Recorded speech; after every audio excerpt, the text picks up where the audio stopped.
I wanted to kick off this interview powerfully. So I reached out to another iconic drummer whose drumming has shaped the songs on the radio over the last 10, 20, 25 years. So I have some kind words sent in from someone you know. This is from Dave Buckner, the original Papa Roach drummer, who, man, I'm a massive fan of that guy. And here's what Dave has to say. And apparently he really likes you because he sent in like a huge paragraph. So here we go. Dave says, I've known Mike Cosgrove for almost 30 years. Our bands came up together in the 90s, and we've remained good friends the entire way.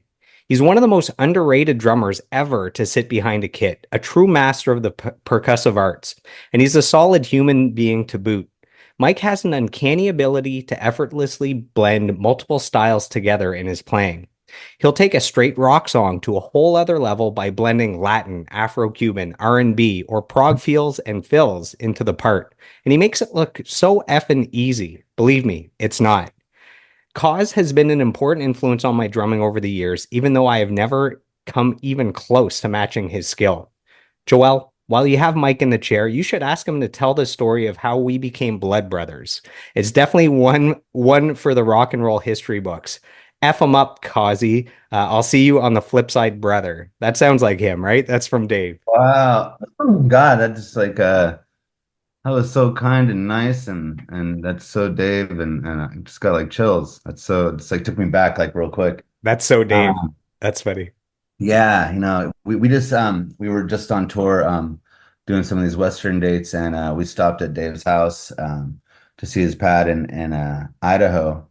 And it was a really, really cool hang. Got to swim and eat and get through a storm together that blew through. But yeah, it was really cool to see him. He is like family. We don't get to see each other enough. And through the years, we've had like this as we go and life goes on and trying to keep this like profession and everything together, rock and roll is rock and roll sometimes. And so he's one of the people that, through the years, like I said, I've known from the beginning of things when these two bands were just starting to like kind of take their baby steps and he's remained like one of the consistent, just lovely people that I can say that I'm glad and lucky to know. I think that we all like agree. I think anybody that's met him know like what a great person he is. And those guys, the whole band, they've all just been like super, super like again, like brothers. It sounds funny because the ants and the roaches, we'll talk about, and it just coincidentally came together like that. We had no idea of each other like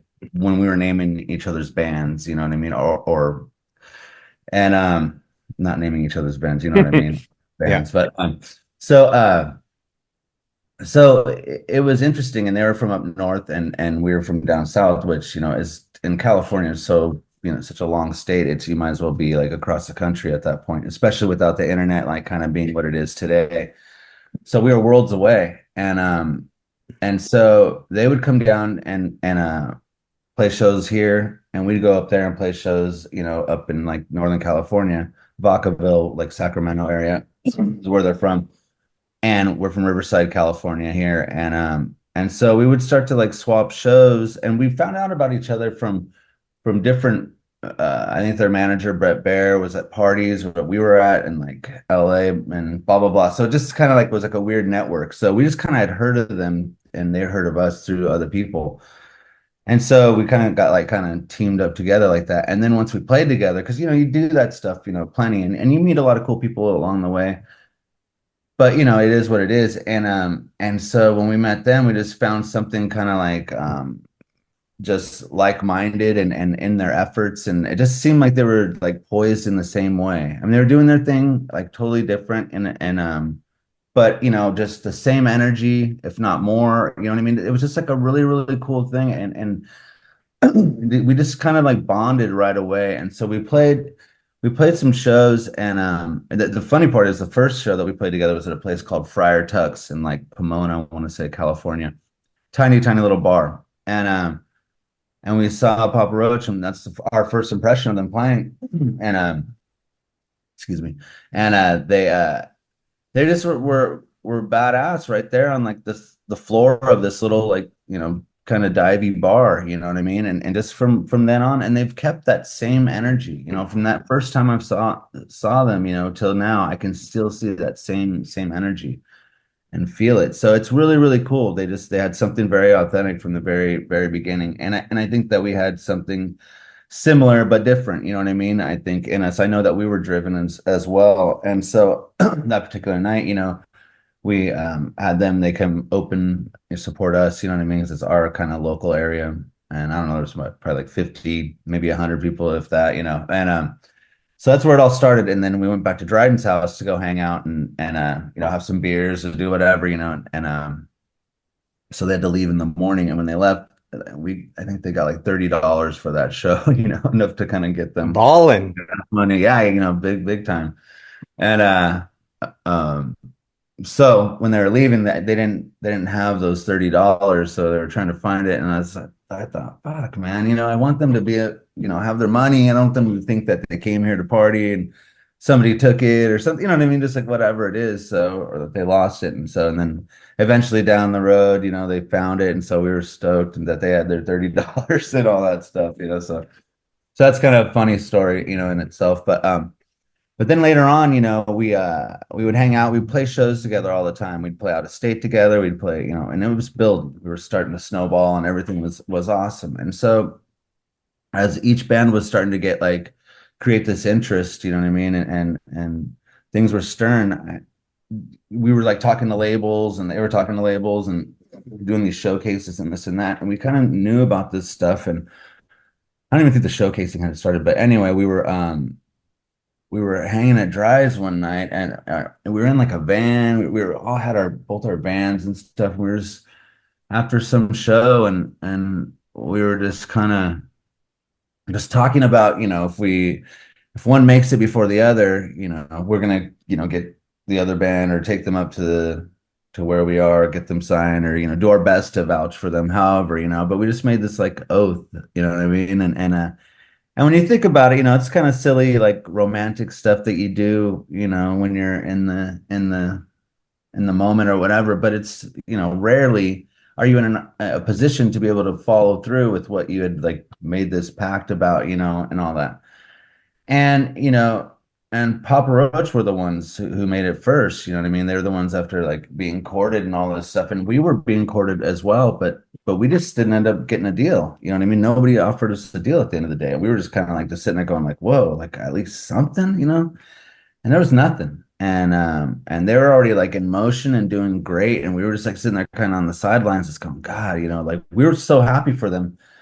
But we were just kind of so puzzled, like, what did we do? Like, what did we not do? I don't know, you know. And so finally, they got a chance to, you know, have this imprint label with DreamWorks. And so when we were at the end of our road, we didn't know what to do. And then they came through with this, hey, you know, what do you guys think about this? And blah blah blah. And we were just like, what? You know, we were just blown away, you know. So they followed through with this whole thing, and you know, Dryden jokes around and says, you know, who knows if we would have even like helped them out if we would have made it first. But you know, of course, would have. We love them. But it's, man, it's just, it's, I can't say enough about it. It's like something that's like and you know, for me in a rock and roll, like, you know, fairy tale, you know, that's like a story in there that just has like come into fruition and you know, really helped to that as well, you know, with maybe a select few other things really, you know, altered the course of my life and the band, you know, everybody collectively in the band, and I guess anybody attached to us, you know, for that matter. So yeah, so not to go on anymore and any more long-winded than that was. I mean, I can't say enough because it really, really was like the genesis of like something truly beautiful and like I said, like storybook like and fairy tale-esque or something. How incredible is the longevity of both bands? So we're 2024. You have Alien Ant Farm, new album out, going on this massive tour. Half the tour is already sold out. The festivals that you're about to play, you have one tomorrow and then a few more coming up. They might be the most incredible festivals I've ever seen. The lineups are has every band I've ever loved basically, for you know. And then you look at Papa Roach, where still new albums, hit singles. They just have Carrie Underwood recorded as a special guest on their new single. Do you have anything to say about the longevity of both bands all these years later? Well, it is pretty crazy to and surreal to think that we're here at this point, in our career and in time. And to see Papa Roach, they've done it so consistently and just kind of, I mean, they've had to like get through their ups and downs and their trials and tribulations and stuff, and they've just, remained just like resilient, and they're champions, you know what I mean, at this thing that we do. And in life, and as people, as musicians, as kind-hearted, giving people, I mean, they just are that, to the bone. And so for them to keep on doing it, I mean, if there's a thing such as karma, I think that they deserve it. And they're great, talented musicians, you know what I mean? They've come with such energy, and they remain one of the most energetic, like Kobe's, is time and time again, you hear it echoed, just that he is just like the most energetic front man and this and that, what I mean? Just like, I don't have to say it, but for them to be around this long, I mean, it doesn't surprise me. I mean, if anybody has the energy, it's them, and again, they just keep on doing it. Whereas like, we've had like our little like pitfalls and stuff, and we've been there, but we haven't made nearly the amount of music and stayed as consistent. I mean, like to it just, it's pretty remarkable. So. The band formed in 1996. How did you meet the other members of the band, and where did the idea of starting a band together? Sometimes you're just friends and then you kind of learn instruments and, it just progresses naturally. In your case, were you guys friends and then you learned instruments and started playing together, or were you guys already musicians and then found each other while looking to start a band? Yeah, so for everybody in Alien Ant Farm, when we started, Dryden, Terry, Ty, we were all musicians when we met. It's okay. So I was in a Primus cover band with Ty. We were called Timus, and so we were playing like backyard parties and having fun. He was in a band with his brothers and my buddy Billy called The Color Red. And so my buddy Billy, who I'd grown up with and been in bands with, he was in a band with Ty and Ty's brothers, The Color Red. And Ty and I were playing in a Primus cover band called Timus. And Terry and I were in a band called Brother Vibe. And Dry and we were in a band called Out of Order earlier on. And then he was starting to break off and starting to play like acoustic stuff. He had a band called Dragonfly, but just before Dragonfly was formed, him and I were playing a lot of this acoustic stuff that he was starting to write, and starting to record with his dad's little 4-track. And when we were doing that, I was playing with Brother Vibe, and Brother Vibe was pretty kind of really doing good in our area. And so we were really busy, and we were kind of thinking that we were going to do something. And so when Dryden was starting to do stuff, I was pretty busy with what I was doing. So he got a band together, and I was starting to like help them book shows and this and that. And as that was all going on, Ty and I were playing, and just like started feeling like we just started talking about, oh, let's, me, Terry, and Ty jam, and then as we started talking about that, we thought, oh, that'd be like a really cool idea, because we practiced it. We rehearsed in this place in Riverside. There was like a storage unit called Van Buren Self Storage, and a lot of bands played there. And so we were like there, and we, you just kind of go roaming around and visit every other band that's rehearsing, say hi, whatever, drink a beer and whatever. So we would like talk, and so we went there, and Ty and Terry and we would play like some Primus songs together, because Terry loved Primus as well. We all did. And so then we thought, okay, what if we, jam together? And then I told Dry that we were talking about it, and Dry said, hey, let me come try and sing. And I was like kind of surprised, because he was so into his acoustic thing. And so he did, and it kind of just worked right away. And so we did that kind of like behind everybody's back, and because it's, when you're in bands and stuff, and we were like trying to like make it and all this stuff, every band was trying to do it. So it was kind of like we didn't want to, people get a little bit, there's a jealousy, or kind of like, what's up over there? You know what I mean? What are you doing? And as we were doing it, we were like really, really digging it. It was hard not to like, it just felt natural, you know, and things were, there's an excitement, then we're just writing music and this and that. And so then it just became, well, what do we do? You know, and so we made it a point. We just said, well, we gotta like focus on this. Cause at first we were gonna, wear masks and do all this stuff. And because we loved Mr. Bungle, we loved all these bands. That's the thing, collectively. And we were just like, all the bands like, or all the guys technically were like at the level that we wanted to play and into that kind of music that we were into. From, Primus to, because, being able to play Primus on the bass is not easy and singing at the same time. Like Ty is very fucking, badass way early on being able to do that, so that was, and had personality, all that stuff, and so it was just like, it just felt natural and we just wanted to do it. It was exciting, and so that the music felt easy. It felt like we were just doing something a little bit different and like kind of using all these other different styles, like you were mentioning, and kind of like taking advantage of all these different things, these influences that we had collectively. And and it just worked out, and Dryden's voice, he had his own way. It's like a really cool, unique cadence and way of singing. And it was, melodic and like a good like breath of fresh air for what we had been all like doing. Well, I wouldn't say that because Color Red was pretty melodic too. But anyway, uh but it just was different and it worked out, it felt really good. And so that just became that. And shortly after we had to like just tell everybody, hey, we're gonna do this, we're pursuing this, and it kind of ruffled a lot of feathers. We had Brother Vibe had like a pretty decent following and was doing really really well like locally, and so like a lot of people were like, what the fuck are you doing, like why would you like disband that? And it was a great band, like it was really really cool stuff, tight. We had some great recordings we did with Rich Mauser, and it just, this other thing just felt even more, you know what I mean? So that's all I could say, but yeah, like I was playing in different bands with them collectively, so I kind of brought them together, you know what I mean, just to form, I don't know, a super group or whatever. But it was just the people that we wanted to play music with, each other.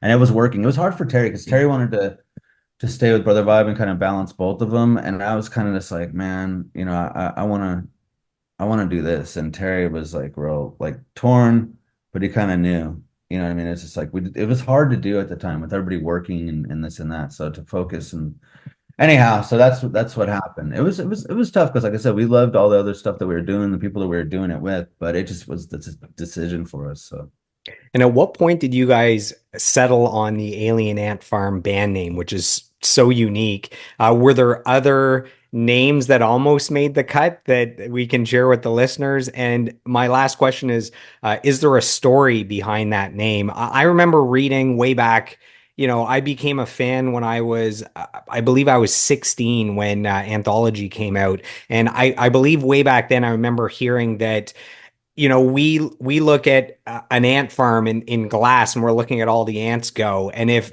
aliens were looking down at Earth and they saw us little humans, it would look like, an ant farm viewed by aliens. That's what I remember reading way back in the day. I don't know if that's fake news. Maybe you can share some insight. no, that's pretty spot on. Terry had thought of that name, Alien Ant Farm, and I don't know if it was inspired by something that he had read or watched, but I think so. But anyway, but he came up with that, and again, like you said, just like aliens kind of looking down at us as some kind of like experiment, and which is funny because when you explain it in other languages, you have to explain it because they don't have ant farms in other countries and cultures typically like we do here, and so it's kind of like alien fish tank is like the best like way to describe it or whatever. So, but the other one, Ty had Masters of the Universe, and I feel like a lawsuit would find its way for yeah, Masters of the Universe. yeah, it was cool, and it was kind of right on schedule for like the type of stuff that we were doing, but yeah, Alien Ant Farm just kind of stuck. In 1996, so the same year you guys formed, you started recording demos. I believe there's two different demo tapes that were released. Um, how excited were you guys to have recorded music? Because it's one thing to, tell people how good you are, but to be able to just physically hand them music that's undeniable, that's like a huge step forward for a band. And what opportunities presented themselves once you guys actually had music that you could put in someone's hands that they could listen to? Well, okay, so for instance, we didn't have, the internet or nothing like that. So you had to have like some kind of like demo, a lot to like book shows and stuff. So you had to like send, physically send a demo, and some guy had to sit there and press play on all these things and kind of toss them, I can only imagine. But when you make these demos, then you can, get booked and all that. So that was kind of like you had to send like a press kit, a picture, a little bio, a demo tape. And a lot of times you could just set up a little ghetto blaster and press record and get like in your rehearsal, room, or you might have like an acoustic guitar and sing, whatever it could be, just your best attempt to like sound legible. And I guess if you could make a demo tape, then you were kind of like one up on the just anybody else. So, because it was, to record, especially even like to record shitty fucking quality, it was like you had to like find someone that had like, it was just, it wasn't what it is today by no means. And it's so crazy to say because, it doesn't seem that long ago considering, and Kids these days, they just don't know how good they have it with I the know technology. I can't believe how I sound, but yeah, it's the truth, and so like to be able to do that was like a big deal, and to have our buddy, our buddy, we called him Chunk, Mike Bandiste. He was the one to get us into the studio. It was a studio called Moon Song, owned by a guy named Bob Moon, out here in Riverside, and Bob was kind enough to let us get in there and just kind of like, he was the main guy recording, and Chunk, Mike Van Diest, he was like his engineer. And so it's just like studios do, they let the engineers kind of have some, playtime. And so he brought us in there to record. And so we were like just stoked. And we had with Brother Vibe, we had recorded with Rich Mauser and same with Color Red. So we had recorded in like, on 2-inch tape and really, really nice and quality product, I mean, once you got done. So we were like just stoked and knew what it was like to make a really, really fucking buff sounding recording. And so when we went in there and did this like ADAT stuff, it sounded great for like, what it was, but it just wasn't the same, level, just campy, but all the gear that Rich Mauser had compared. I mean, and don't get me wrong, the like Moon Song, there was great stuff done, but we just didn't know how to do that stuff like kind of with that stuff. It's like we just kind of go to somebody and they press the buttons and it sounds cool. So as we were getting in there, we're getting it together and it was starting to sound cool, but like those ADAT, they sound kind of boxy and stuff. So anyway, but so we got it together and we were all decent. We knew how to record. We were type players. We rehearsed really well or a lot and to record the songs really well. And it was decent. And so we got it done and it was for free. I think we paid like $50 or something like that. It was or $100 to Mike for his time. And we spent the time and it was crazy. I remember like Dry was delivering pizza and had to like get off to in time to come and do the vocals. I mean, it was just we were trying to get this, but as we were doing it, because we hadn't played any shows, we were just rehearsing. So we started recording a demo before. So just doing that was like way more professional, like from the start. Like we never thought to do that. Like, you know what I mean? You just form bands and break up before you even do anything, and so we were already recording and getting like really, really good quality out of it. And what we felt, we're starting to hear the songs like unravel, like really, really come together, like really hear them, and it just was like exciting. And so once we had that tape together, we were playing it for friends and friends were digging it and blah, blah, blah. And so then we go, okay, well, let's go play a show. So we played a show and then we started taking that first tape and going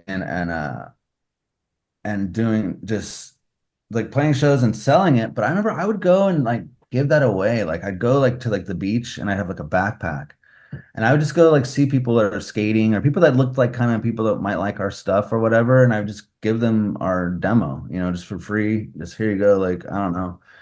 And some of those people, actually listen to it, and when I show up at shows, like, man, I remember I met you. You gave me like some tape, blah blah blah. So it's kind of cool that worked out. But yeah, that was just that, and it didn't really and so once we had that tape, we started like sending it off to different places, and we sent it off to this place called Coconut Teaser in LA. And this guy Len Fagan, he listened to that tape, that demo, and he would listen to a bunch of different stuff. He's like a pretty popular dude, like, out there, and he had been in bands, and he's kind of like I don't know, like a gatekeeper or whatever, out there. And he liked us and liked the demo, and had us come out and play for him, and he loved it, and he just took us under his wing and just coached us and taught us a lot. But that demo tape got us in that door, you know what I mean, to where he could listen to it and take a chance and invite us out to do that. So we went to the Coconut Teaser, and then he invited us to do a residency there, like to come play like every Thursday. And you'd get there. I mean, I'm telling you, like back in this time, for us to drive to LA from Riverside, we'd have to get off work or whatever. We had our shitty fucking cars that, were barely like, running and stuff like that. You'd get to LA, trying to find parking was fucking good luck. And we were getting parking tickets like crazy out there. I went on a whole fucking rant, wrote a letter to the fucking city because I got like fucking three in like a month. I'm like, oh my God, I cannot pay this. You know what I mean? Like, and I said I paid it. My grandmother paid it for me. And I wrote this letter like during the Unabomber going on. I'm like, sorry for my vicious parking assaults on the city. Like just like the Uniparker has struck again. It's like, God, like, it's like, fuck, what can I do? They're just taking on my like $30 a ticket at the time. Like, fuck, So anyway, we get out there, we're not getting paid, and you play like five people, you know what I mean, on a Thursday night. And we're just like sit with them, and he's like, it's gonna be good. You gotta like build this up, just play like you're playing to 5,000 people, like just don't think about it like that. Just think bigger, and just like really coached us and really got in our heads in a good way. And so he started bringing people around, like people that he knew in the industry. And so we started taking meetings, and it's like, wow, stuff's starting to happen. We're meeting with people that actually have done stuff. Like, he's worked with so and so, he's worked with so and so, blah, blah, blah. And so he finally brought in Jim Wirt. And Jim Wirt, he had done like the Incubus record and at the time Science, and he was doing like a lot of different stuff. And we were just like stoked, we had liked the Incubus record. And It's a great so album. yeah, I mean, it was awesome, you know what And I it's mean? so So unique sounding, right? Like just nothing sounded like that at the time. That was, I don't know, 99 or something, 98. yeah, it was just fucking, great energy. I don't know what year. I want to say it was earlier than that. But anyway, it was a fucking awesome record, and debut record for a band. We were just all stoked on them. And and for Jim Wirt to show interest, so he came to the show, liked us, and he invited us to come record. And we're like, wow, this is so fucking cool, So we go there, and we went to 4th Street and started recording. And so the second cassette tape that we did were 4 songs that were that we did with Jim Wirt there at 4th Street in Santa Monica. So that was, again, because we made that first demo, we sent that to Len. Len brought us in to showcase, there to nobody really, but then people started coming. So Jim Wirt showed up, and then we go to 4th Street. That's where we make our Love Songs demo, which was, we were just recording songs, trying to write songs, with Jim. He was producing us. We were starting to work and learn how to work with the producer. We're really, really learning a lot right there. I mean, because we were just so raw. We knew how to play riffs. We knew how to like kind of we thought we knew how to write songs, but we were like, our idea of writing songs was how fucking weird can we get? How, That's a good starting point. right? You know what I mean? It's like, we win everybody over like that, but again, we were musicians. We were fascinated by Mr. Bungle and bands like that, and just everything that was hard to play, and that was avant-garde, the Melvins and all those kinds of bands. It was like how challenging, and even coming from like death metal and speed metal and thrash and all those things, it's like good musicianship, challenging, just kind of weird. Yes, we loved like Nirvana, which is obviously, just great songwriting and all that stuff, and sensible and all that stuff. But that was that. and then there was like all the other rad, shred stuff. And so we were trying to like figure out how to do, which just sounded scatterbrain, you know what I mean? Like, when you try to do that stuff and it's like you think it's cool, but it's really just what it is. And so Jim was kind of like guiding us, and kind of shaping us and just teaching us to pay attention to certain things that hey, there's some quality parts in here. Like let's focus on this, you know what I mean? Let's make a song out of these parts, So we started learning how to play the game, not even play the game, but just to craft songs, you know what I mean? To do what it is that we're trying to do. And and you get so scared, I guess, when you're at that time, and especially at that time, but at that age too, it's like you feel like you're kind of anti. You don't want to do pop and this and that and all that other stuff that's like selling records and what you think what they want you to do is what you think, you know what I mean? And so you kind of lose just because you avoid it so hard, you lose what's the beauty and the artistry of writing a good pop song or something like that. So you're not even interested in it. It's just like, no, we don't do that, and or we don't want to do that. We don't want to be like them, you know what I mean? So, but you don't realize it as a musician, what good songwriting is. It's not because whatever. Anyway, I don't want to go, it's all subjective, I guess. But anyhow, at the time, Jim was showing us how to like, kind of think of songs and how to really, really, craft songs. So that was important and focus on melodies, you know what I mean? And give Dryden some space to, have some melodies and like and have Dryden really, not have to wait so long to kind of like, get into the game, and all this kind of stuff. And it was just it was perfect timing for us and we learned so much and he shaped us, forever, it's in our DNA as with like, a lot of other bands, but he definitely is in our DNA. And at that time we did those love songs sessions and we were doing a bunch of songs there at that time. And so those went on to be on Greatest Hits, so at the time we did those love songs, 4 songs, just to get it out there, another cassette, two songs on each side, and little banger. And of course we're already starting with, calling it love songs, you know what I mean? Because we at the time it's like, you have all these bands that are heavy. We didn't want to be so meathead heavy. We loved heavy music, but we didn't want to be another heavy meathead band or something like that. So we were trying to be a little bit more elegant or I don't know, sissy or something, But so we did that and then and we were continuing to record with Jim. And so as Jim was getting busy and doing stuff, like we had all these demos that we had done and songs, and then we just like well, we want to finish a couple more. And we had our friend Miguel who was letting us get into this other studio.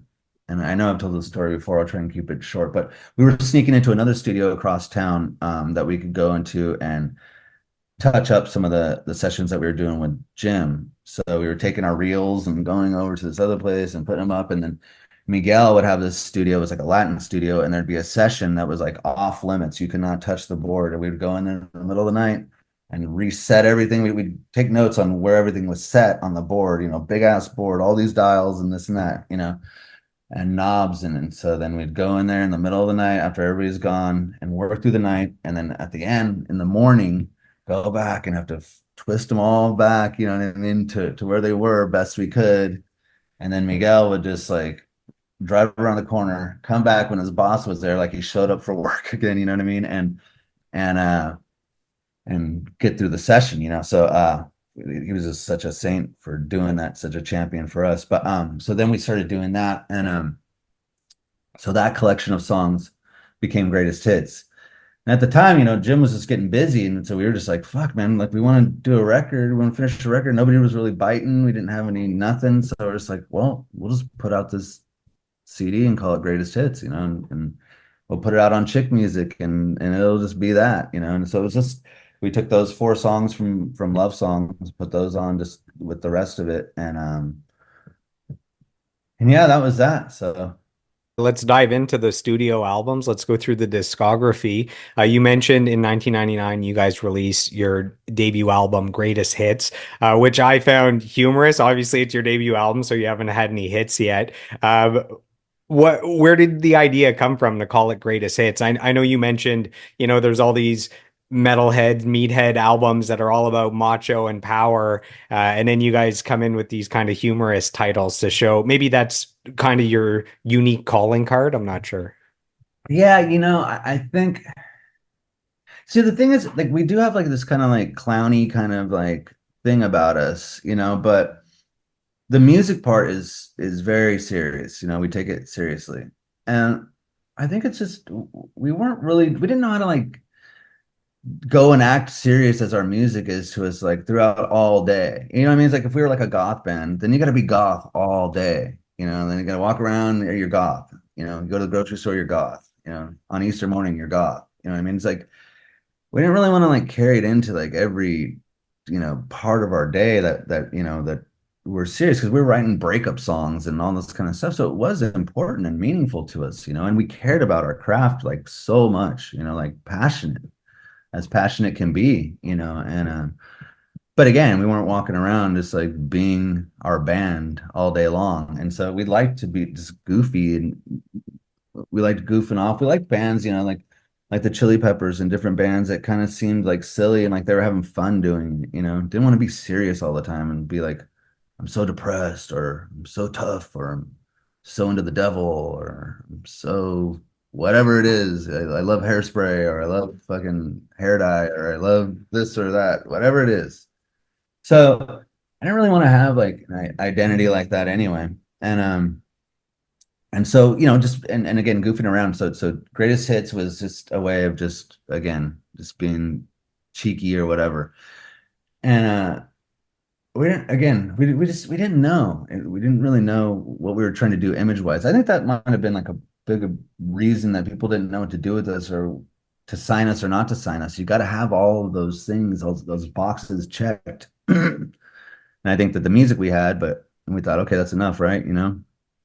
So even though there was a humorous side to the album went on to win Best Independent Album at the LA Music Awards. How much did that award mean to you guys that early on in your career? Was that to you like a major sign that, hey, we're doing something great and we're moving in the right direction? Yeah, you know what?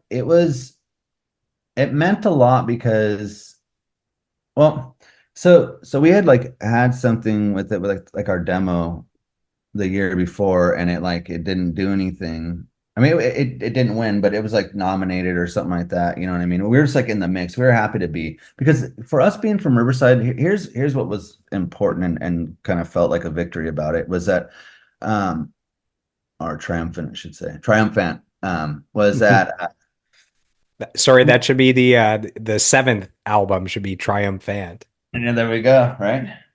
That means you're saying that we should make another record. Cool. Okay. Absolutely, yes. So no the so we're a band from Riverside. So coming to Riverside to LA, we were kind of like stepchild. We were kind of like those rubes from Riverside, and then like at the time, like Orange County was like, oh, because we were 909 at the time. We're 951 now. But it was like, oh, 909 or 951, like kind of those guys out there. You know what I mean? Just like kind of like everybody's like a little snobby and this and that. And we always thought, oh God, like, oh, you're from the OC, you're so rad, you know what I mean? Or LA, look at me, I'm so LA or whatever. We had our own little like opinion of them too. But but to come into like the LA scene and all that, we always felt like we were kind of like not cool enough. We definitely didn't have the image, factor going as hardcore as all the rest, that's for sure. And so a lot of that, we just felt like the odd man out every time we'd come to play. Like everybody knew each other. They hung out with each other during the week, at different places, went to shows. They just were on the scene and doing their shit. And, we thought, yeah, that's cool and all, but, you know, their music, what about that? You know what I mean? So we were just kind of like a little competitive. We had a little chip on our shoulder at that time. And and so we were out there. We wanted to fucking, be better. We wanted to fucking go and kill it. You know what I mean? And it wasn't like anything personal. It's just like some of the vibes that we got from other people just made us want to be better. You know what I mean? And it's like kind of we would kind of look at them and be like, okay, that's what you're doing on stage. That's it. That's what makes you feel cool. Okay. Got it. You know what I mean? It's kind of like not really buying it. It just looked silly. And so again, we had our own chip on our shoulder and opinion of them, so we were coming to fight, and all that. And so when we were doing it, and I think everybody else was too, but so when we were like doing that, again, we felt like we were like the stepchild. We were like the ones that weren't cool. So when we won that LA Music Award, it was kind of a like in your face kind of thing moment. Like, yeah, like, and we're not even from LA. We're not even an LA Music Award band, you know what I mean? But we'll take the award, you know what I mean? So it's kind of like you guys didn't accept us, but we'll take your award. We'll take it So back to Riverside. yeah, exactly. So it was something like that. So it felt good. I mean, I don't really, it's not like I sit there and go, oh, like I was counting the days for the award ceremony or till the next one, we'll get them next time or something like that, or even the one after. It just when it happened, it just kind of came to my attention, like, oh, well, there you go. Kind of like that's awesome. So It's nice to get some positive reinforcement. And speaking of positive reinforcement, I have some kind words sent in from Darren Pfeiffer, the drummer for Goldfinger, Sum 41, and the Salads. So Darren says, Mike's groove goes so deep you can feel it in your bones. He needs to be mentioned as one of the greats in rock and alt music. So it's Darren Pfeiffer. wow, man, just everybody. I mean, Darren's a great drummer, and I chatted with him not too long ago, and he's always been a cool dude too, man.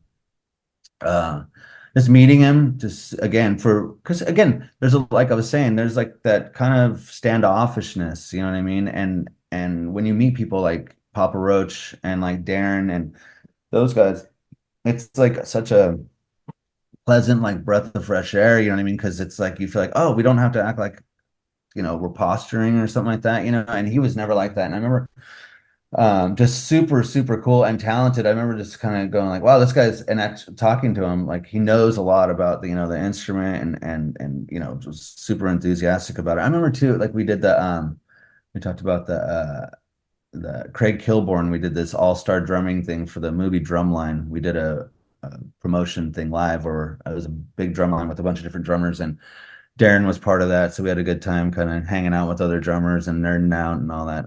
It was really, really cool. So Did you thank you, meet Darren. him back in the Goldfinger days? Yeah, because we were playing shows together. We'd play festivals, and I think we did some. I don't know if they came on like Warped Tour a few times when we were there. I don't know if they weren't on Warped Tour when we were on it. But yeah, we played some shows together, and again, he's like a drummer's drummer, so that's what was cool about him. So in And he 2001, likes hockey too. He likes hockey, so he is a hockey. Well, he is our adopted son in Canada. He moved here for a few years, and now I think maybe he's back in California. But if you come to Canada, you better love hockey, or it's hard to make friends. absolutely. In 2001, you guys released your major label debut, Anthology. This is a huge breakthrough for the band. Three hit singles. So you have Movies, Smooth Criminal, and Attitude. What thoughts, memories, emotions come back to you now when you think back to that album that really kickstarted the journey you've been on since then? Well, right now, lately. It's because you said like attitude, and I hate to say it, but like I remember we debuted that on TRL with Puff Daddy, P. Diddy hosting. So with that all in the news right now, that just kind of came to mind. Anyway, but that sucks. But okay, the that whole time was so it was such a crazy experience because when I think back on it now, we were being set up for this monumental moment in our lives, you know what I mean, in our career,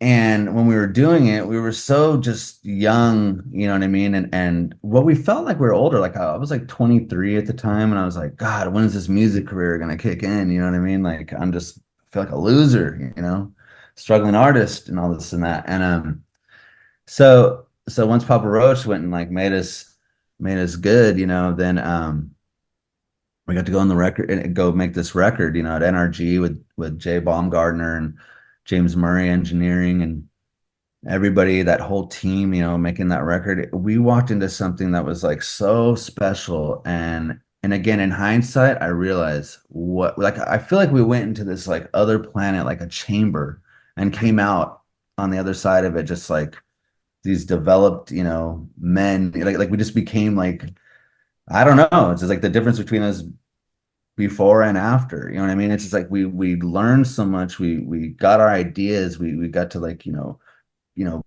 craft our art, you know what I mean? And really, really like, spend this time, dedicated to all the stuff, to all that practice, all the times that you kind of sweated and tried hard and, had to get up early in the morning for work, or not get to work, or you're hungover and didn't make work because you had a rad show, had a good time, and fuck, man, you didn't make work and you get fired. And you're like, oh, this better turn into something, you know what I mean? All this and that. I mean, all those times, you know what I mean, like kind of came into fruition, and all the practicing and doubting and, you know, you break up with your girlfriend, she fucking curses you in your shitty band and all that, you don't want her to be right, certainly not. And so when we got to go in there and go through these gates and do this thing and just really, really just dedicate all of our time, and everybody's energy is just focused on the notes that go on this record. You know what I mean? And it was just like, wow, here we are. The ultimate goal to just do nothing but focus on your music. I mean, it was, and at a level, no money mattered. Like it was just like, done, everything, spare no expense, just the experience, everything, just looking, around the room was awesome. Having like candles, lit the whole time we're playing, and just, it was just fucking, it was unreal. You know what I mean? And I mean, I remember the smell of it, the everything of it. You know what I mean? It's just like, and again, just the people and just the feelings, and just when you kind of, when we were excited about it, because I just think, it's like when your mom says, "Oh, you're handsome" or something. You think, "Well, you're my mom." You kind of got to think that or got to say that or something. But when you're there, writing, you're pretty biased, about your music. So of course you think it's sounding good and it's coming out good. But when other people who are unattached to it are coming in, like going, "Wow, this is really good," this is sounding, you're like, huh, you know what I mean? Like, and so, and then after it all, said and done, just to realize like kind of what went on there and just the success that it gathered and became, just this cool record, and to see it in Times Square lit up, you know what I mean, and all that kind of stuff. I mean, it just, for all that to happen, and just everything that happened in making our first video and doing everything first and on that grand scale of like MTV and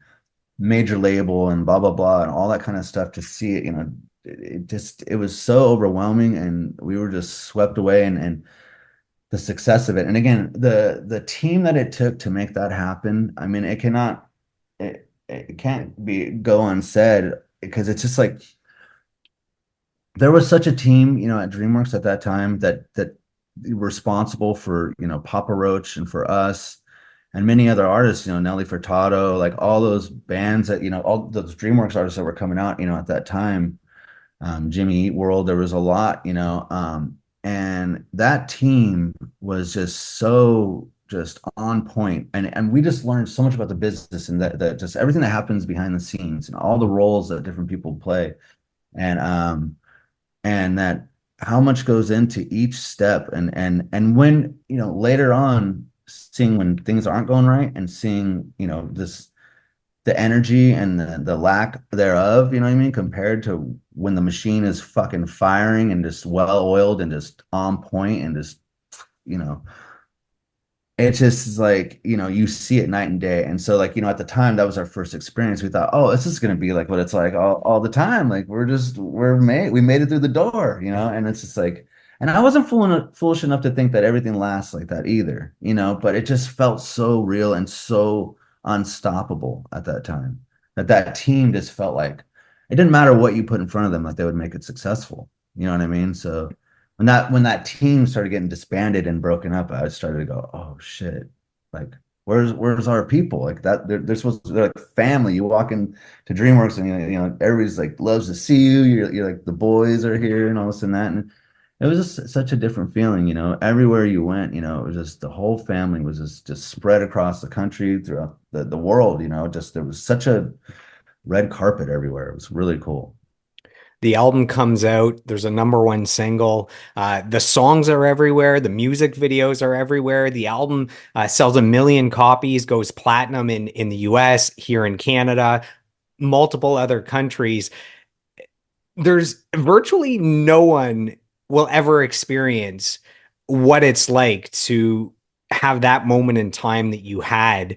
Do you ever stop and think about it that you're the 0.1% success story of musicians, millions of musicians that have this dream that you actually reach that pinnacle? Yeah, you know what? It is, again, I've always been very respectful of this whole like and very honored, because playing music is such an honor, and everybody that I look up to and that I admire and have like idolized, that's done it before me, it's really important, what I mean? Just like to me to like keep that respect, and so like getting to do it all, it almost feels like, do I deserve it? It's like an imposter kind of like, the kind of thing. And but at the same time, knowing you work hard and all this and that. So I it was a different time, I remember, because we when you're going to different places, we didn't have the internet to check in on ourselves or, Google ourselves or do whatever that you might do. It was we had like reports from our team from the record label and this and that, and so we'd be going to the next town to go conquer that town or the next country.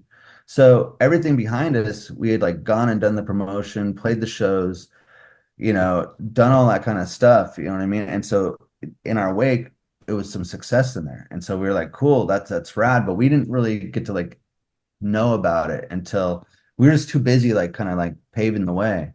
When we came back home, then we finally could see like, oh, okay, so we didn't really like feel any of it or like when it was all going on and you know what I mean? Like going there, we were discovering like we'd be on like Much Music. Well, nobody, in Riverside knows what Much Music is, you know what I mean? So it's like just like all those kinds of things. It was like territorial. So we were just like going and conquering, trying to do that. So at the time, like we didn't really know what was going on or anything. Like I said, we just knew that we had a strong team behind us and all those things that you said that became like a result of it all was, again, just all those people doing all that work and us just like head down, go to the next city, work, go to the next city, work. You know what I mean? And it was cool. We were having a good time. We love playing music. The one hard part about it all was that the disenchantment was that, as you get there and you do all this stuff, and it's a lot of like TV and a lot of this, a lot of like just press and this, we're like, fuck, man, when do we get to play our music, our instruments? You know what I mean? Like we're starting to lose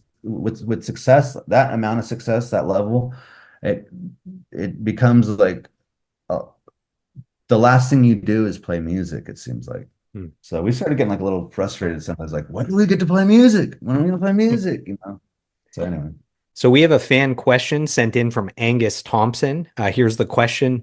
Who were your musical influences when writing Anthology? Side note, love the bass line in the song Courage. God damn. So that's from Angus. Yeah, that was cool. Thanks, Angus. We were all influenced a lot at the time. We were really into Weezer. We were really into Sade. We were really into Steely Dan. We were really into Sting. We were really into Harry Connick Jr. We were really into Ben Folds 5. We were really into Bad Brains.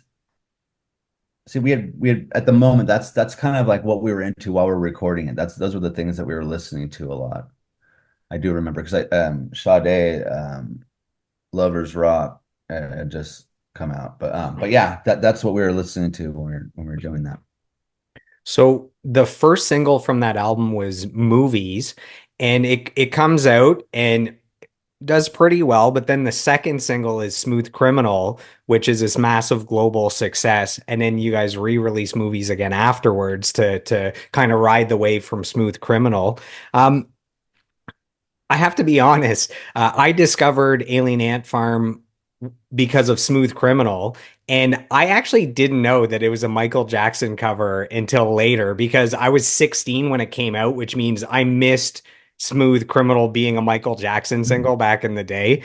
So I just love this original Smooth Criminal song from Alien Ant Farm, and then later on you find out it's a cover. So I thought I would just point that out.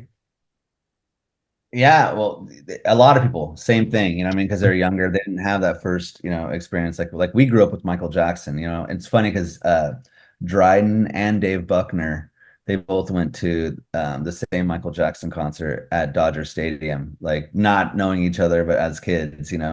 So, but yeah, so we all grew up, loving that stuff, and for it to come full circle like that is kind of funny. But yeah, a lot of kids did not know, and people would have like shirts that they would make that said like "You just moshed to Michael Jackson" and stuff like that. And so yeah, that was like the one that took off first. The way the story goes is that movies we went to put that out. We went to make a video for it, and when you put out a when you at the time the video and the single you want to sync up, so you want them to both to hit at the same time, come out at the same time. So we had it all on schedule to do, and we did a video with Tamra Davis and who did Billy Madison, and she was just getting ready to do the movie for Britney Spears called Crossroads, and so she was kind of like in a little time crunch. And when we did the video, it was like a big video at Universal Studios, on the back lot and all this and that. We made this video and it was pretty cool. It's cool in concept, but just the execution was just poor. And when we did it, we thought, like, God, like, do we suck at making music videos? Again, like the whole image thing and this and that, like maybe like we'd suck. And so that didn't happen. Well, the video was bad, and we were on our way to go join this Linkin Park tour. And halfway there, they messaged us and said, no, you got to get on a plane. So we had to get on a private jet and then fly back to LA, get out, do another video with Marco Siega, who's done like a bunch of Dexter and done a bunch of he did like Papa Roach, uh, Last Resort. He did a bunch of videos at that time. And so he did the video for us for movies, which was like kind of like just behind the scenes, like on a stage or whatever. So we did that one, which is just like a makeshift because he had a stage that he was working on that he just like kind of said to DreamWorks, okay, I could do this. I got this location. I just wrapped up a video. If you want to get them here, I'll make it work best we can. So DreamWorks was like, yeah. So we went out there. We missed a couple more dates on that Lincoln Park tour to do this video. Then we flew back out, got to the Lincoln Park tour. So in that time, the song had been released, and the video finally made it to MTV. Just went to M2. It didn't sync up. It wasn't released at the same time. So all that stuff was off. You know what I mean? So according to the data and all that kind of stuff, it's like it didn't sync up, and so that was that. And so we kind of lost a little traction there. Well, during that time, people were starting to like discover the record and found that Smooth Criminal. And so K-Rock New York started playing it, and they're kind of like a trend setting like station. So as they started playing it, other people started playing it, and it just kind of caught fire that way. And so it was never a plan of ours. In fact, we thought at the very end of the record cycle, like when we're going to make our second record, we'll put out Smooth Criminal and let that carry us over into and that was our strategy. But so definitely took a different course. But so they started playing it, and so that took off. Well, then it was like, okay, well, this is starting to be a hit, so we're gonna make a video now for it. So we had to go make a video for it right away, and it was like with Mark Glassfeld, make a big old video, do everything, spend all the money, get it all rad.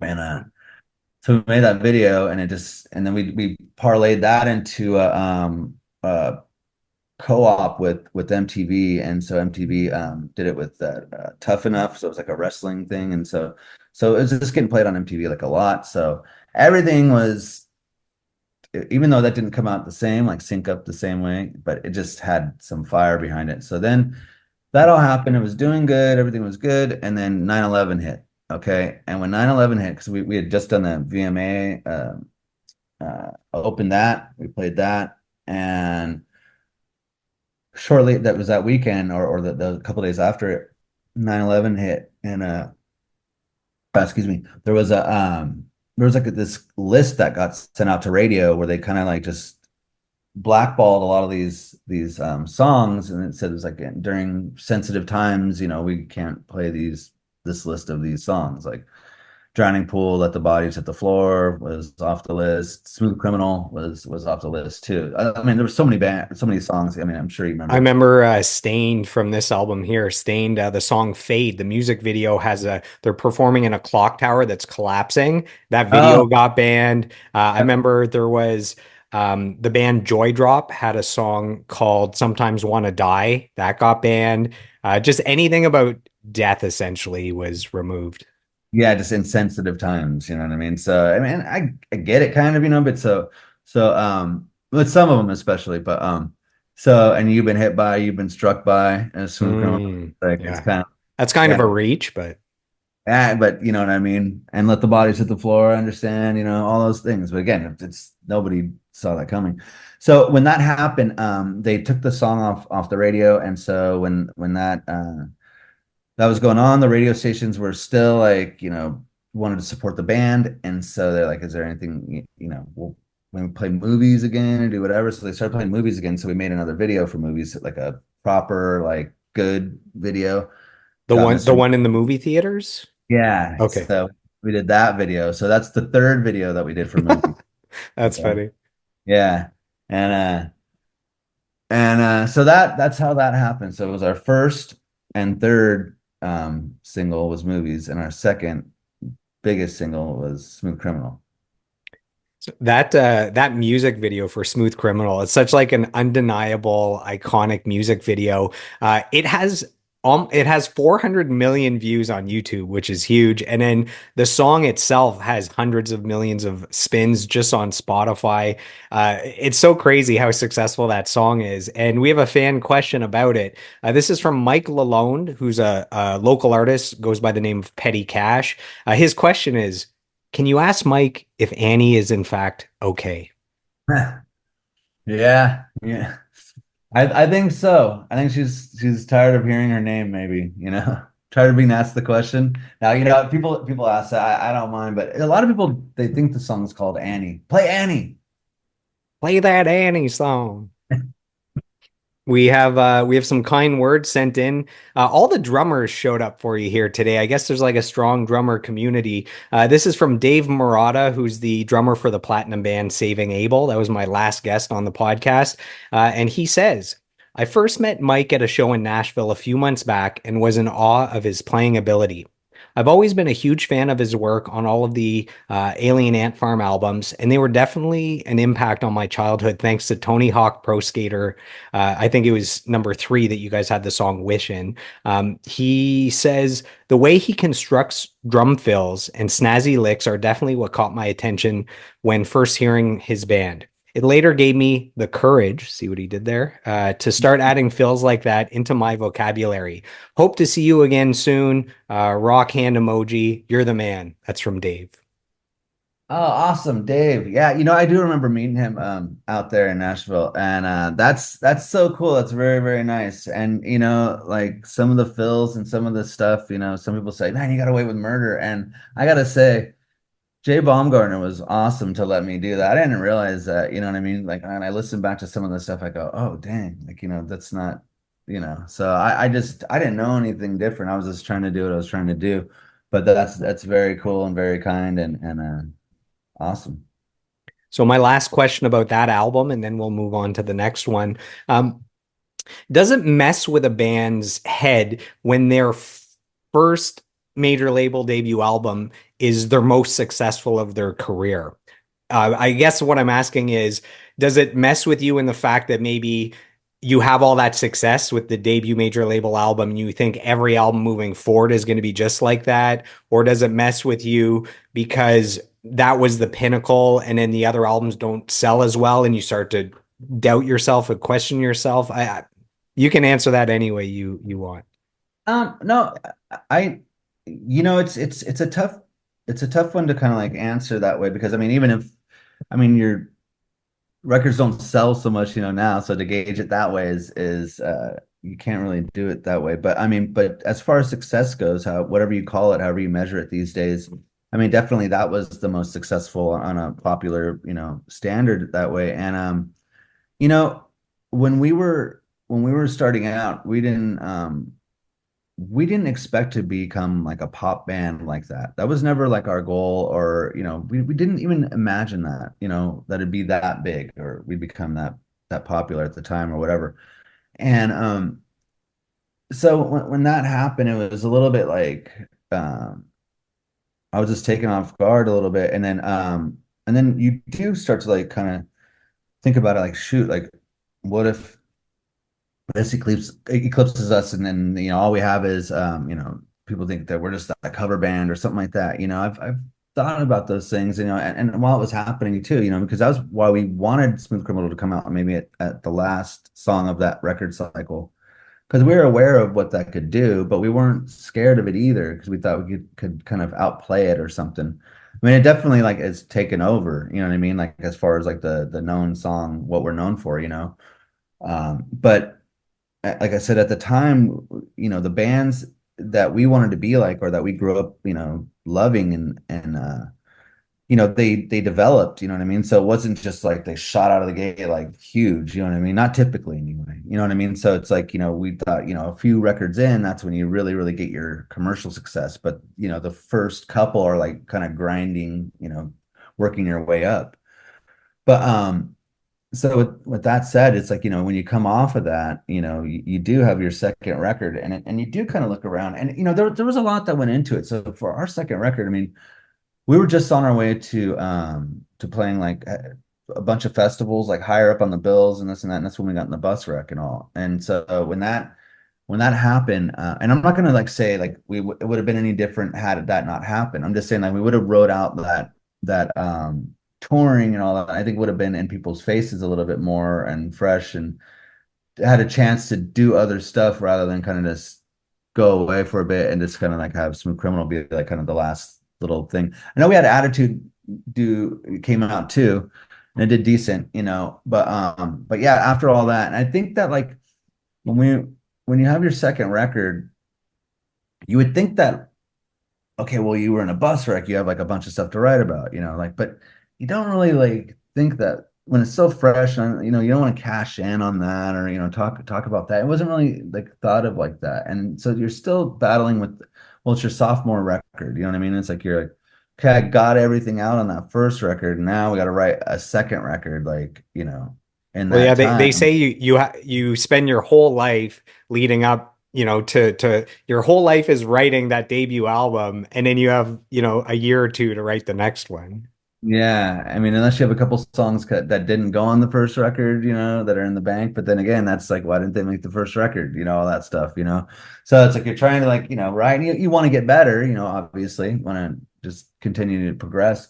But but yeah, to try and like kind of capture that all. And I think too, at the we were just internally, battling. So all those like typical like typical band things, rock and roll, pitfalls. We suffered them all, So all that stuff started to happen. So all those, whereas like Papa Roach and some of our contemporaries were just like kind of trudging along, and when they had their pitfalls, like with having to just get sober and do their stuff, and kind of do all that.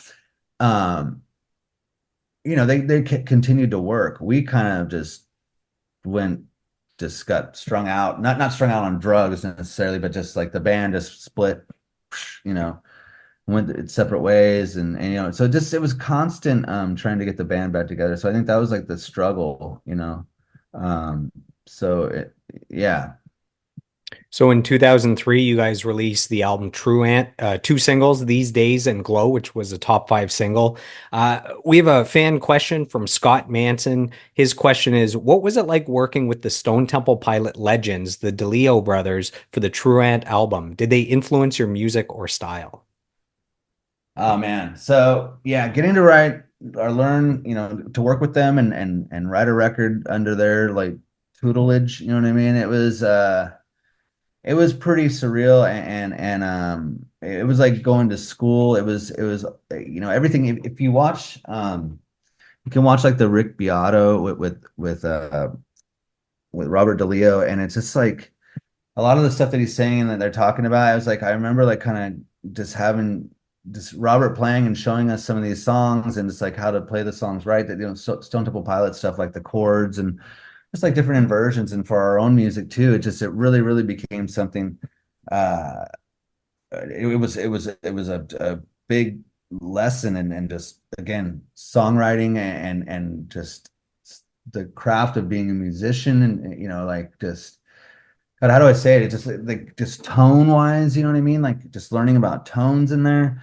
All the old gear and vintage gear that they had in their collection, they brought out like during that time. And I mean from tones to how you're constructing the song, harmonies, chord inversions, progressions. I mean, they really just get in there. I mean, it was a little overwhelming, I wanted to say at first, like because they're such good songwriters and such good, and we were so in awe and enamored, you know what I mean?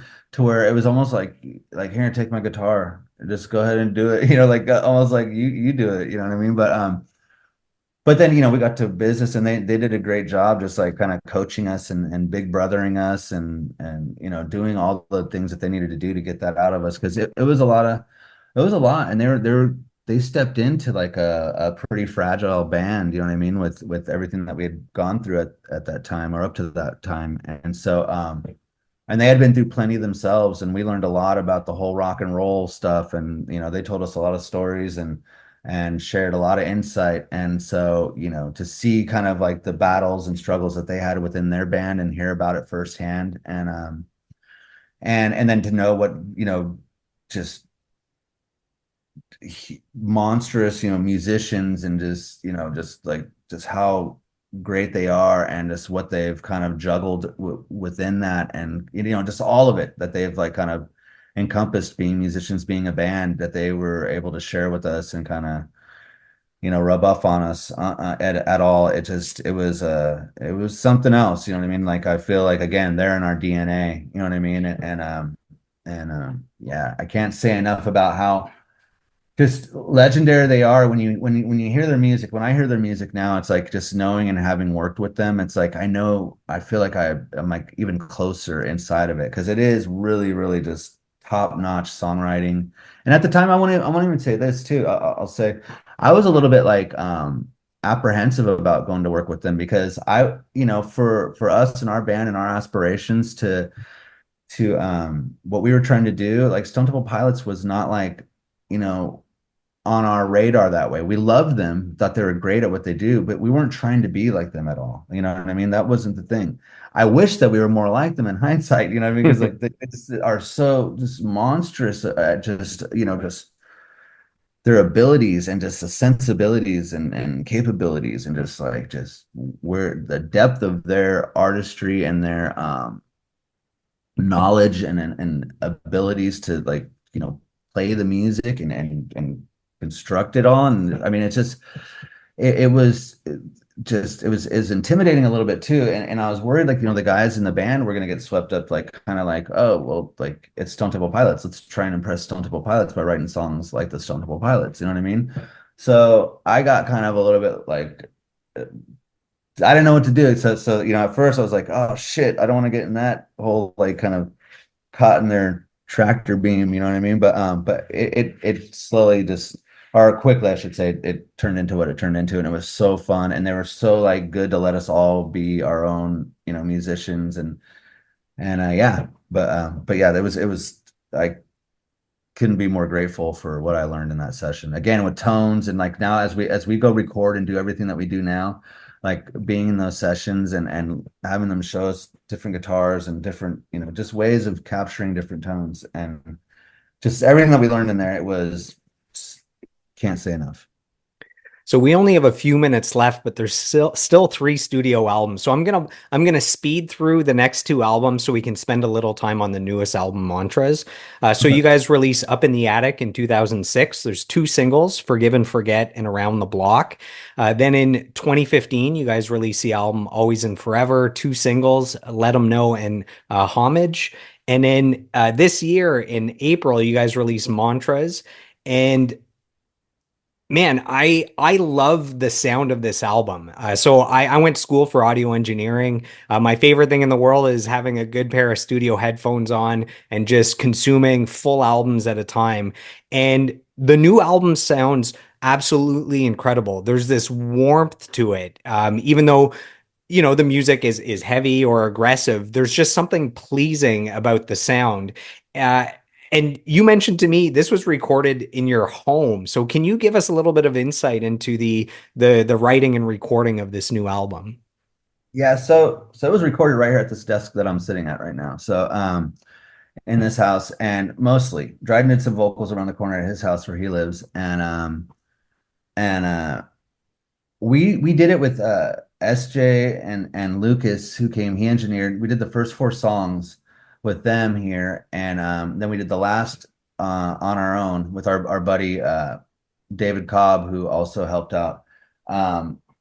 And Lucas engineered some, David engineered some, and I engineered some. And it was just basically, just doing it here. We did used a lot of the Steven Slate stuff and, just the gear that I've accumulated throughout the years. And I have a basement here at the house, and we just pretty much got everything together. Terry lives in town, and it just, the first four songs we did, in the beginning, it was before COVID, and then COVID hit, and we didn't know what the band was going to do. But then we said, we got to finish this. We had, the budget just sitting in the bank.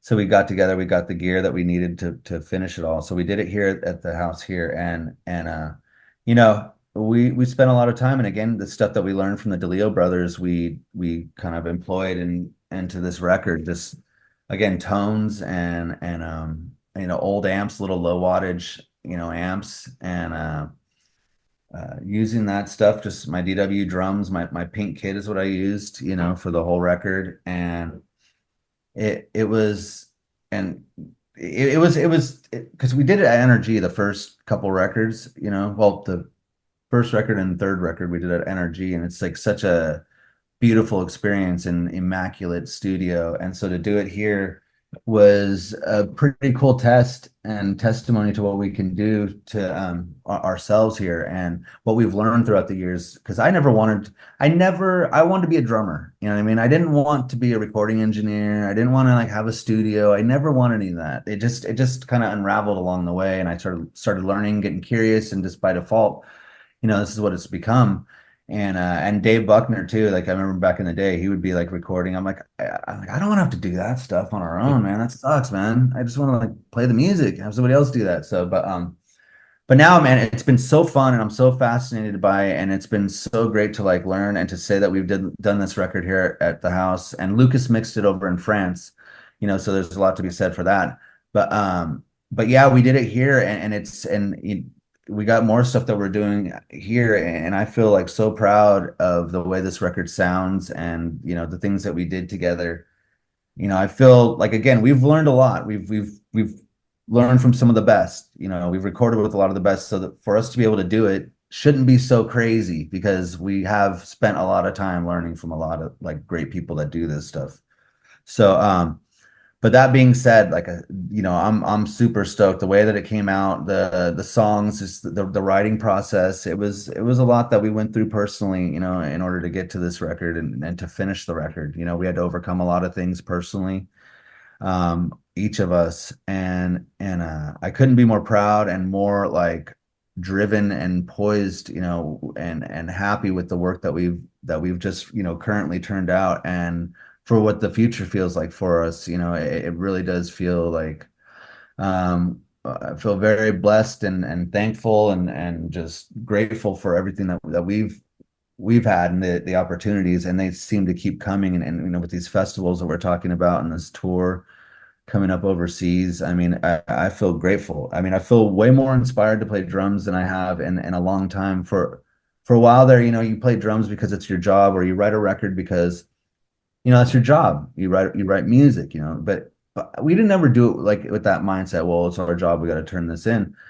But it's like, it's hard to kind of like, if you're not doing it authentically from the heart, like something that you need to express and get off your chest, then you don't know what you're doing it for. It's like as if you go play on someone else's record, where it's a great experience, but it's not kind of you as an artist doing what it is that you ultimately try to do. And so on this record, I feel like, everybody came together. I think, again, drawing from the experience, like where you say, like, for your first record, you have your whole life to write your first record. I feel like we had a lot of time off and went through a lot of stuff to where it kind of accumulated, where it was kind of like something that had to get done, whether people heard it or not. It was like we needed to get some of this off our chest. And so I feel good, and it's great because going through the record, and stuff. I mean, I'm sure when you're recording stuff, you don't you don't just go in there and go, okay, well, we're going to record this rad record. We got it all done. It's somewhere in there, like a lot of stuff happens. There's a lot of trying parts, at least for us, where I'm like, I don't even know if I like this fucking part. Like, what the fuck are we doing, right here? And just little things, you got to massage it out, and all of a sudden it just turns into something that I'm totally proud of, and could not be more happy and emotionally, invested in. It really has, drawn something out of me. And just like again, I feel like we're playing better. We feel a lot better. Like just like more, there's just something more behind the music and behind our performances and stuff like currently. And I think we've always cared, but I'm just saying it's like right now I feel like this record really captured everything that we were feeling, and the sound of it is exactly like kind of how we ultimately wanted it to sound. I didn't know, like, when the songs were being written, if I liked it, but now I listen to it, I go, oh, okay, yeah, it was all like worth it. So I don't know. For me, it feels, like a victory just to get the band to function, at one point. But now that the record, listening to it, I feel very proud of it. So Am I like you. crazy, or is this the best that Dryden's vocals have ever sounded?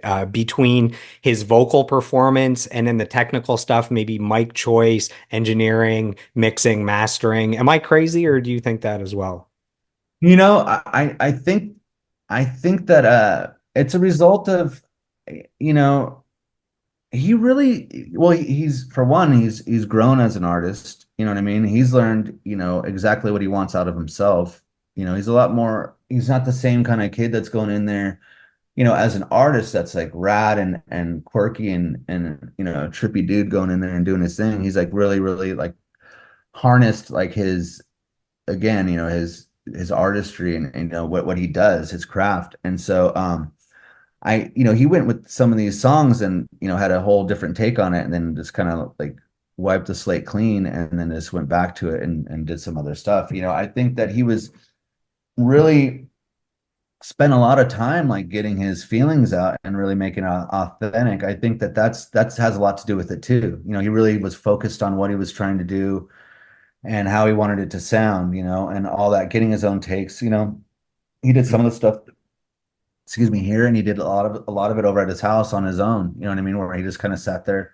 Where before he'd work with like an engineer or somebody, and there was times where collaborate and kind of get ideas out together, but then he might go and just really, really touch it up and redo it, to his liking, like all of his phrasings and stuff, just at his house. You know what I mean? And I think it's just a good way for him just to get in his comfort zone and all that. And like I said, we did it a few different ways, you know what I mean? Where he's been in the room talking or singing with people talking to him and all that stuff. And all that. I just think that he's learned a lot. He knows what he wants out of himself, and I think he knows how to get it now too. You know what I mean? Rather than kind of like, when you're recording, if you don't know how to do it much, you kind of are like waiting for some magic to happen or for them to tell you that it's okay, like you did it. Like you don't know. You kind of like go, oh, was that good enough? But now, like as you do it and you have experience, you kind of go, okay, that's the one. I think that's it.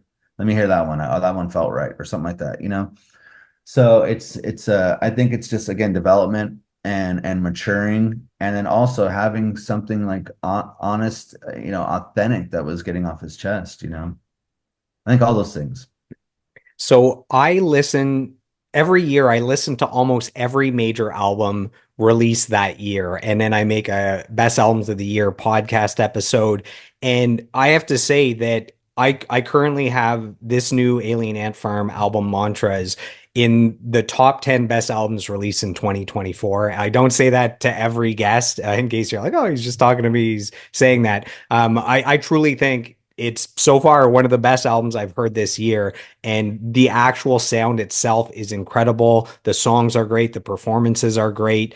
And our listeners, you got to go check it out. Give it a listen as well. And we have some kind words sent in, and this is not from a drummer for once. So this is from a bass player. This is from Joshua Toomey, bass player originally for Primer 55. He has the Talk to Me podcast. He's does a lot of work with Slipknot's Knot Fest.